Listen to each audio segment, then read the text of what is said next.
بسم اللہ الرحمن الرحیم۔ السلام علیکم ویورز، آج ہم گریڈ 9 میں unit number 3 Quaid a great leader, قائد ایک عظیم رہنما کے بارے میں پڑھیں گے۔ اس سبق میں ہم قائد اعظم، جو کہ اس کا پورا نام محمد علی جناح تھا، جس نے پاکستان اپنی کوششوں کے ذریعے جیتا یعنی حاصل کیا، اور اس کے ساتھ اور بھی بڑی عظیم رہنما تھی جن کی کوششوں کی وجہ سے ہم نے آج اپنا ملک پاکستان حاصل کیا ہے۔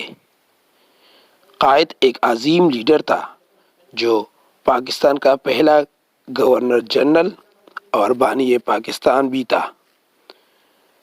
انہوں نے بڑی کوشش کی وجہ سے اور اپنی ہمت اور کام کی وجہ سے یعنی بڑی تعلیم کی وجہ سے اپنا ملک یعنی ہمارا ملک پاکستان آزاد کیا ہے۔ تو چلتے ہیں سبق کی جانب۔ It was August 7, 1947 when a silver aircraft circled over the airport at ماریپور Karachi. یہ 7 اگست 1947 کا دن تھا جب ماریپور کراچی کے ہوائی اڈے پر ایک چاندی کی طرح چمکتا ہوا جہاز چکر لگایا ہے، یعنی جہاز نے چکر لگایا۔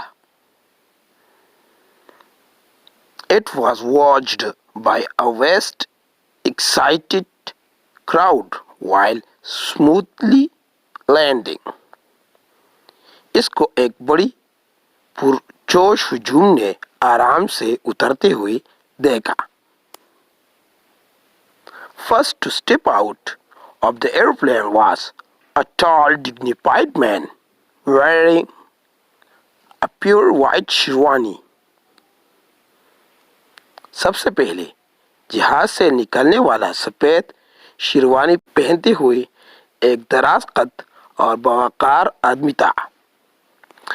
As soon as he appeared, the whole crowd roared and with one voice, "Pakistan Zindabad! Pakistan Zindabad!" جیسے ہی وہ نمودار ہوئے، تمام ہجوم ایک آواز سے پاکستان زندہ باد کے نعرے لگانے لگے۔ And every man pushed forward to welcome him, to get as close to him as possible in order to see him clearly. اور ہر آدمی نے انہیں خوش آمدید کہنے کے لیے اور ان کو واضح طور پر دیکھنے کی خاطر جس قدر ممکن تھا ان کے قریب جانے کے لیے خود کو آگے بڑھایا۔ For here was their great leader Quaid Azam, the founder and the first governor general their new country. کیونکہ یہ ان کے عظیم قائد، ان کے نئے ملک کے بانی اور پہلے گورنر جنرل قائد اعظم تھے۔ Here was their leader who had won Pakistan for them, محمد علی جناح۔ یہ ان کے قائد محمد علی جناح تھے جس نے ان کے لیے پاکستان حاصل کیا تھا۔ As he drove through a great sea of people that stretched from the airport to the city, through all the cheers and tears of joy and never-ending slogans of Pakistan Zindabad, the Quaid showed no signs of his feelings. جیسے ہی وہ ہوائی اڈے سے شہر تک پھیلے ہوئے لوگوں کے سمندر میں سے تمام خوشی کے چیخوں، آنسوؤں اور نہ ختم ہونے والی پاکستان زندہ باد کے نعروں میں سے گاڑی میں بیٹھ کر گزرے۔ قائد اعظم نے اپنے جذبات کا کوئی تاثر نہیں دیا۔ He rarely did so. انہوں نے بہت کم ایسا ہی کیا تھا۔ If he felt fright or joy in what he had done, he did not let anybody see it.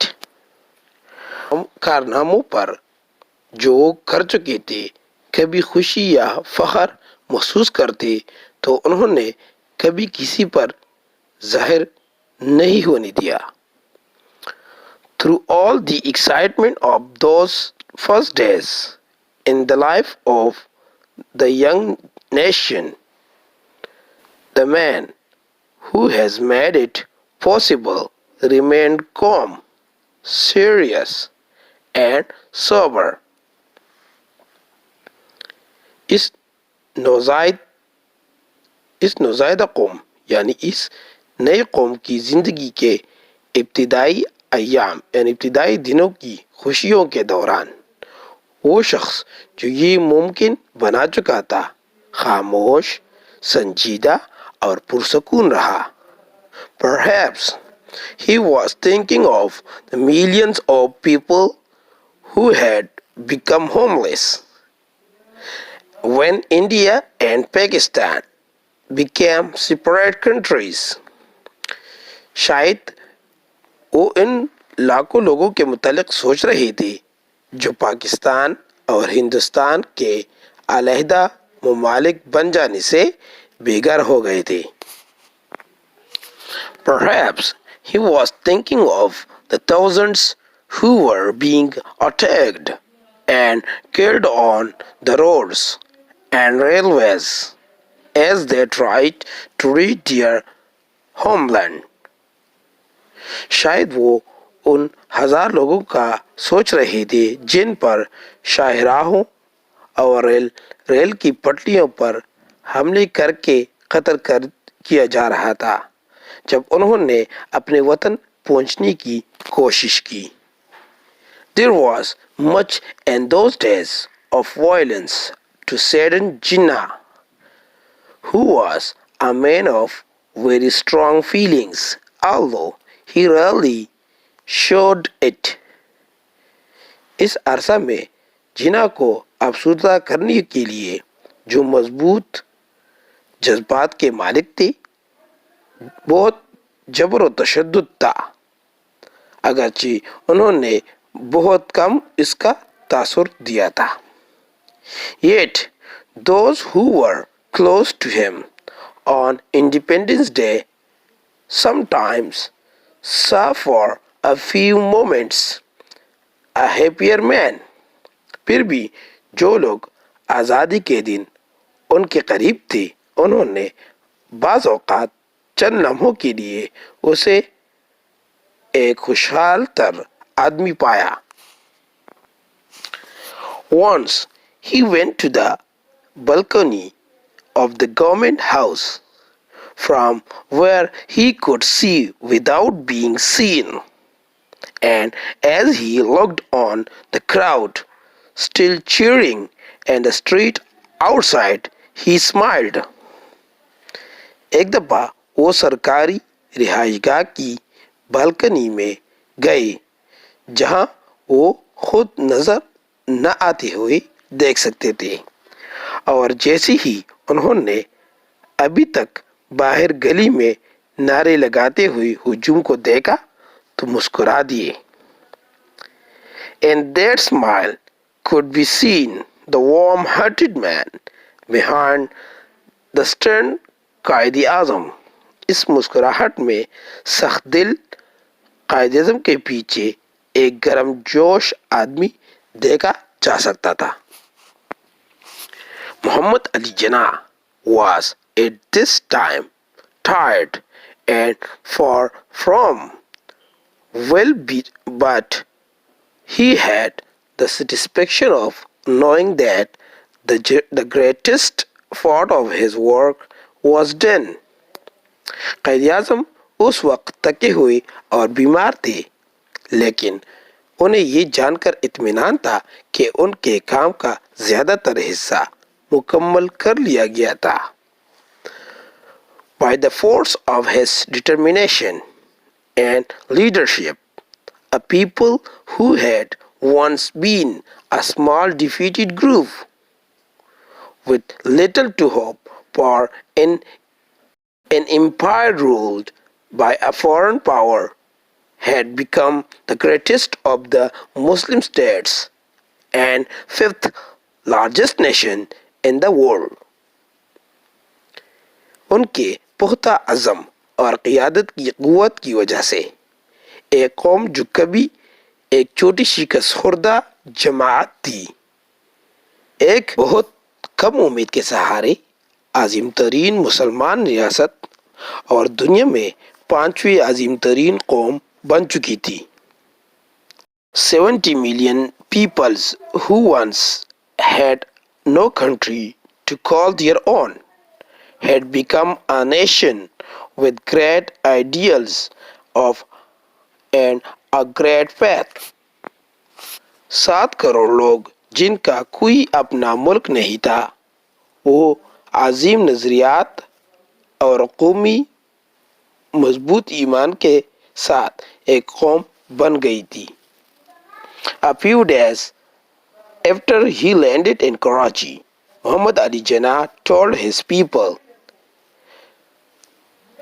"You are free to go to your temple." Karachi میں اترنے کے چند دن بعد محمد علی جناح نے اپنی عوام کو بتایا، تم لوگ آزاد ہو اور اپنی مندروں میں جانے کے لیے آزاد ہو. You are free to go to your mosques or to any other place of worship in this state of Pakistan. تم لوگ اپنی مسجدوں میں یا ریاست پاکستان کے کسی بھی دوسری عبادت گاہ میں جانے کے لیے آزاد ہو. You may belong to any religion or caste. We are all citizens of one state. ہوا آپ کا تعلق کسی بھی مذہب یا ذات سے ہو، ہم سب ایک ریاست کے شہری ہیں. He was, of course, reminding them of the Prophet sallallahu alaihi wasallam's teaching that all men are equal in the eyes of Allah. یقیناً وہ انہیں پیغمبر پاک صلی اللہ علیہ وسلم کی تعلیمات یاد دلا رہی تھی کہ اللہ کی نظر میں سب لوگ برابر ہیں. For more updates, subscribe to our channel.